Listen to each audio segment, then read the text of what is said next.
បាទសួស្តីអញ្ញហាសេអូថ្ងៃនេះយើងមករៀនអំពីស្រៈភាសាកូរ៉េទាំងអស់គ្នាស្រៈភាសាកូរ៉េទាំងអស់មានចំនួន21តួមាន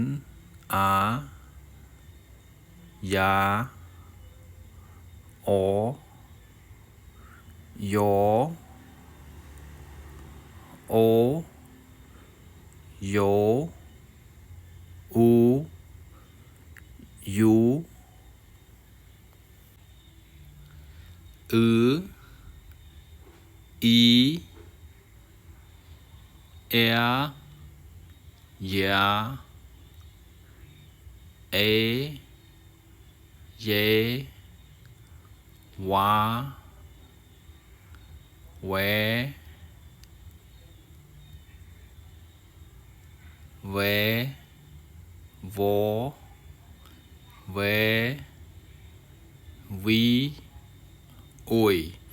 បាទគ្រប់ចំនួនហើយស្រៈភាសាកូរ៉េទាំងអស់គឺមានចំនួន21តួ